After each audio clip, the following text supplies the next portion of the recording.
Your life. How will you improve this world when your dreams are reality? So I'll use myself as an example.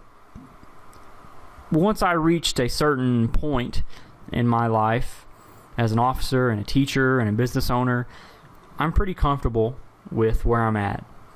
But I really was never happy with just stopping at that level of success. Remember, we covered the business steps.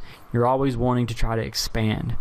And one of the things that we want to look at is, do you want to teach others? Do you want your friends, your family members to be able to understand how you were able to come to those scenarios in which you reach that level of success?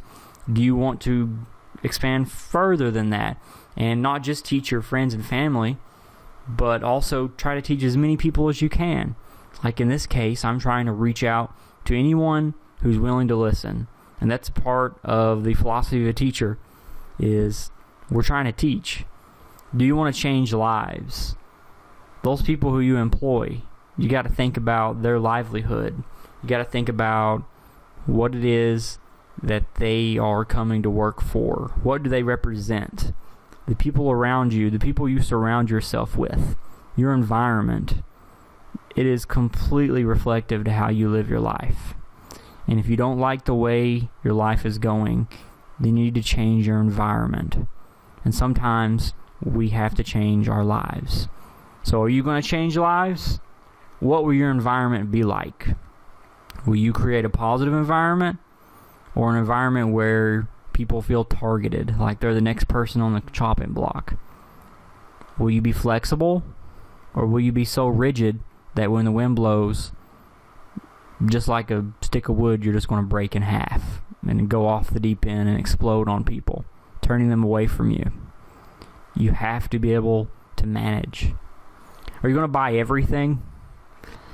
Or are you just going to spend all of your money like a typical professional athlete who buys mansions and cars because they have all this money? They went from being dirt poor to having millions and millions of dollars, and then as soon as they're done in the pros, the next thing you know, all these bills start coming up and they're broke after a year.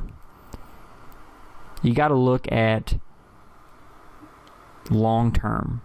That's part of the reasons why I covered the steps to success. Expansion is always right next to success. And you never, ever, ever should feel comfortable with just one particular thing. You can never just stand on top of a mountain and say, I'm done.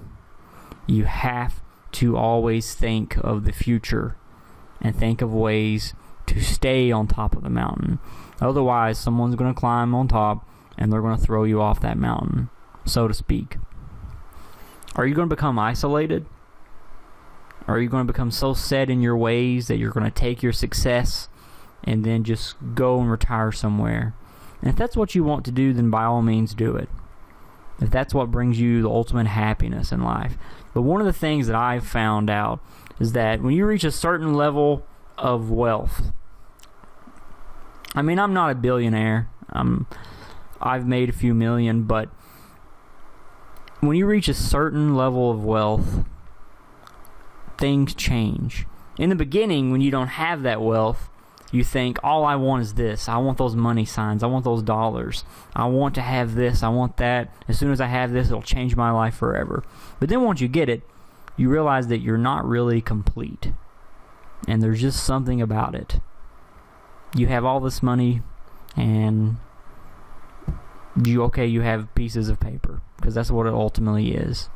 Now, if you look into history, just as history buffs out there, in the early 1900s, the Federal Private Reserve made the dollar, they changed it from being redeemable in gold to being legal tender.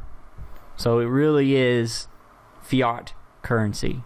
A dollar is only as good as the Federal Reserve and the government says it is, and the stock market says it is. So you really take a look at what you're doing and how much money you have and what you want to bring to the table. And you find that when you're isolated, you're lonely. So you start to look at the finer things in life. And that's part of the reason why I'm here, is because I looked at the finer things in life and I said, you know what? I'm not just going to be greedy. I'm not going to take all these things that I've been successful at and just keep them a secret.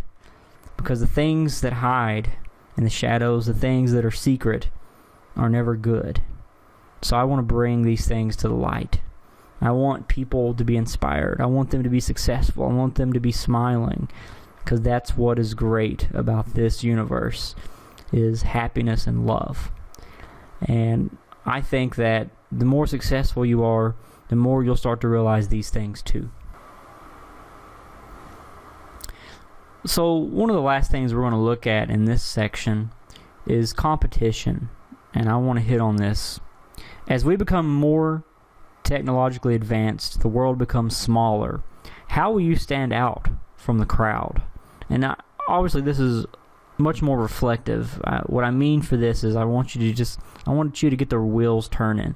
Really start thinking about what you're looking at here. As we continue to advance our technology, we find that everyone around us has this ability to just instantly know what we're doing. With Facebook and Twitter and YouTube, we've never been so closer. Even though we're in separate houses and separate streets and separate cities, the way that technology is, anything that happens, everybody knows about it. So what you got to figure out, and you have to do this, you have to figure out, how are you going to be different? How are you going to allow yourself to be that bright light in an ocean of darkness? And you have to figure out how that uniqueness is going to contribute to your level of success. How you'll be able to defeat the competition. And once you do that, and you become that bright shining light, you'll start to realize that competition is not really your problem anymore. It's just making sure that you take care of your customers, because there'll be a lot of them.